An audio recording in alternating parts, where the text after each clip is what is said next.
The dining room was suffocating with the smell of roasted chicken and tension, the kind that had been building for decades but nobody ever acknowledged. 23 people crammed around tables that had been pushed together, aunts and uncles and cousins and grandparents all pretending this was normal, that we were a normal family having a normal Sunday dinner. The fluorescent light overhead buzzed like an angry wasp, casting everything in that harsh white glow that made everyone look either washed out or slightly jaundiced. Children were running between the tables, their shrieks piercing through the adult conversations about weather and work and nothing that mattered. Someone had brought a casserole that nobody was eating, congealing in its dish near the centerpiece of fake sunflowers that had been there for every family gathering since 1997. The conversation at the main table had turned to college, because of course it had. My cousin had just gotten accepted to some prestigious program, and everyone was fawning over her, asking questions about her future, her plans, her dreams. The attention made her uncomfortable, but she smiled through it, gracious in a way I had never managed to be. My mother kept glancing at me from across the table, those warning looks that said don't ruin this, don't make this about you, just stay quiet and get through it. I had been stabbing at my mashed potatoes for the last 10 minutes, creating little craters with my fork, watching the butter pool in the valleys. That's when my father decided to join the conversation, because he couldn't stand not being the center of attention for more than 5 minutes.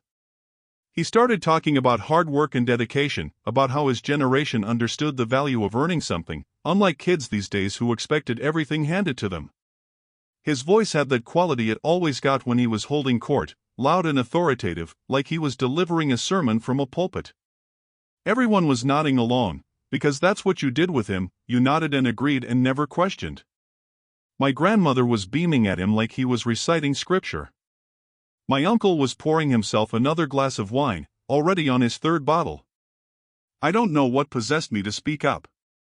Maybe it was the wine I'd had, maybe it was the years of therapy finally giving me language for things I'd only felt before, maybe it was just that I was tired of watching him perform for an audience that refused to see him clearly. I said something about how not everyone had the same opportunities, how some people faced obstacles that others never had to consider, how success wasn't always about hard work when the playing field wasn't level to begin with.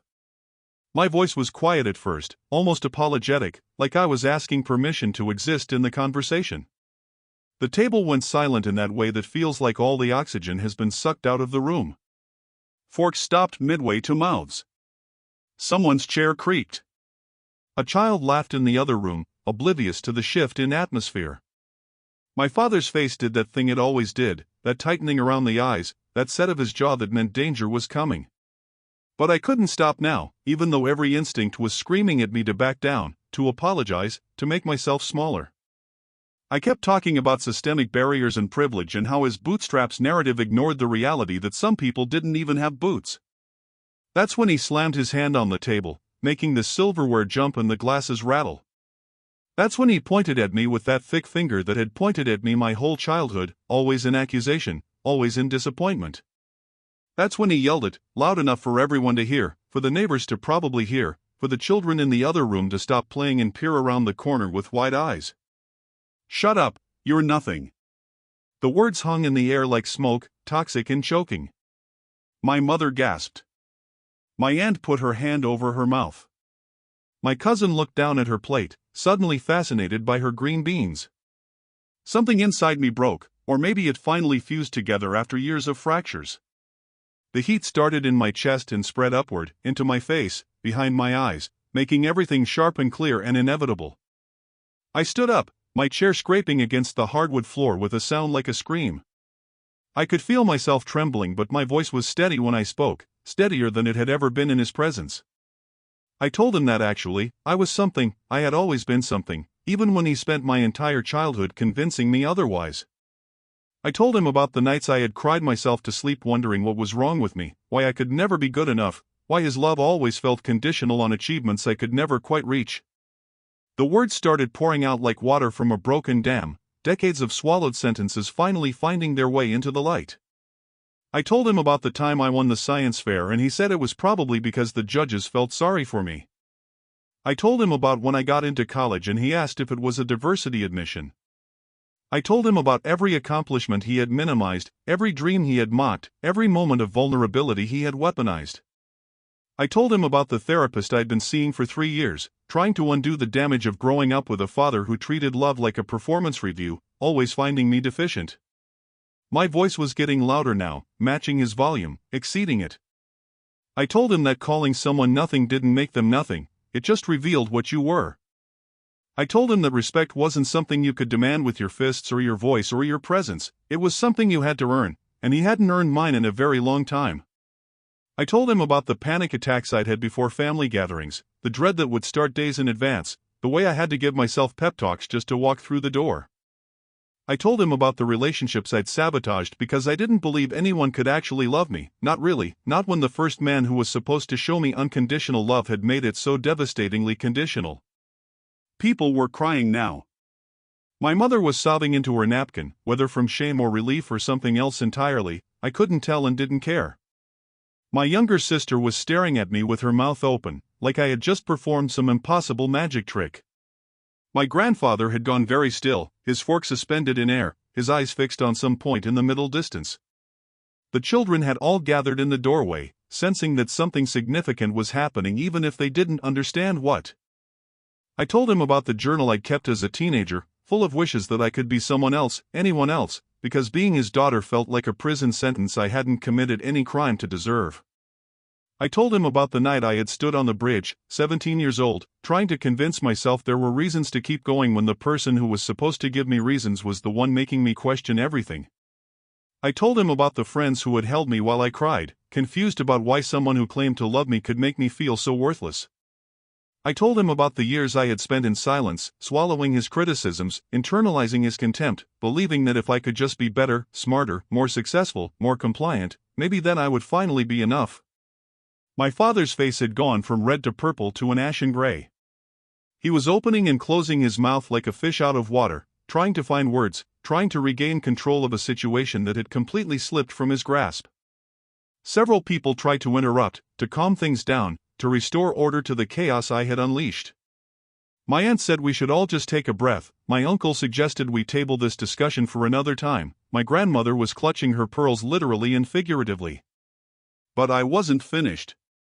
I had 30 years of unspoken words and I was going to speak every single one. I told him about the success I'd achieved in spite of him, not because of him. The job I'd landed through my own networking and skills. The friendships I'd built with people who actually valued me. The life I'd created that had nothing to do with his approval and everything to do with my own determination to prove him wrong. I told him that the greatest gift he'd ever given me was showing me exactly what kind of parent I would never be, exactly what kind of person I would never let myself become. I told him that his words had wounded me but they hadn't destroyed me, and that the very fact I was standing here, speaking truth to his tyranny, was proof that I was far from nothing. The tears were streaming down my face now but I didn't wipe them away. Let him see them. Let everyone see them.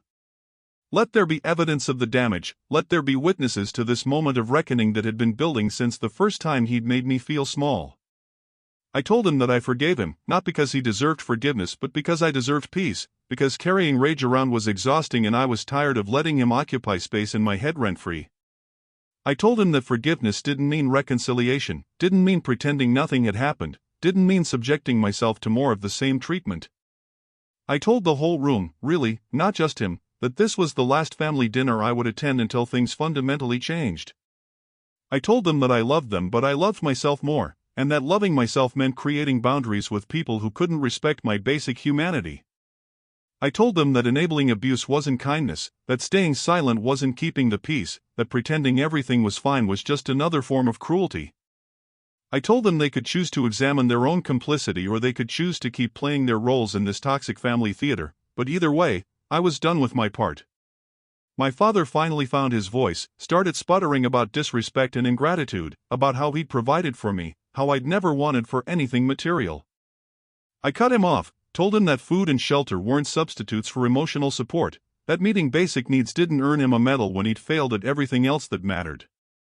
I told him that being a parent was more than financial provision, it was about nurturing and believing and supporting, and he'd done none of those things. I told him that his own father had probably failed him the same way, that this was probably generational trauma repeating itself, but that understanding the cycle didn't obligate me to continue it. I grabbed my purse from the back of my chair and walked toward the door. The room was completely silent now except for the sound of my heels on the hardwood floor, each step echoing like a declaration. I could feel everyone's eyes on me, could sense the mixture of shock and horror and secret admiration. My sister stood up like she might follow me, but I shook my head. This was my journey, my boundary, my line in the sand. She could draw her own when she was ready. At the doorway, I turned back one last time. I looked at my father, really looked at him, and saw not the towering figure of my childhood but a small, wounded man who had probably never learned how to process his own pain and so had distributed it to everyone around him. I felt sorry for him in that moment, sorry for the life he'd lived where control and dominance were confused with love and strength. I told him that I hoped he'd figure it out someday, that I hoped he'd understand what he'd lost by choosing his pride over his daughter, but that I wouldn't be waiting around to find out. Then I walked out into the cool evening air, into the purple twilight that smelled like rain and freedom. My hands were shaking as I unlocked my car, as I sat in the driver's seat and gripped the steering wheel. I sat there for a long moment, engine running, watching the house through the windshield. Inside, the lights were bright and I could see shadows moving around, people probably discussing what had just happened, taking sides, processing the explosion. I put the car in drive and pulled away, watching the house get smaller in my rearview mirror until it disappeared completely around the corner. The crying didn't start until I was on the highway, great heaving sobs that made it hard to see the road. I pulled over at a rest stop and just let it all out, years of suppressed emotion finally finding release. I cried for the child I'd been, desperate for approval from someone incapable of giving it. I cried for the teenager who'd believed she was nothing because someone had told her so enough times. I cried for the young adult who'd walked on eggshells, constantly trying to preempt criticism, to be invisible enough to be safe. And I cried for the woman I'd become, who'd had to fight so hard to believe in her own worth. But underneath the grief was something else, something lighter and stronger. It was relief. It was liberation. It was the feeling of finally telling the truth after years of carefully constructed lies and polite fictions. It was the sensation of taking up space without apologizing for it.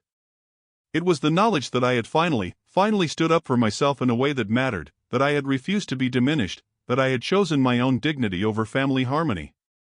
My phone started buzzing with texts.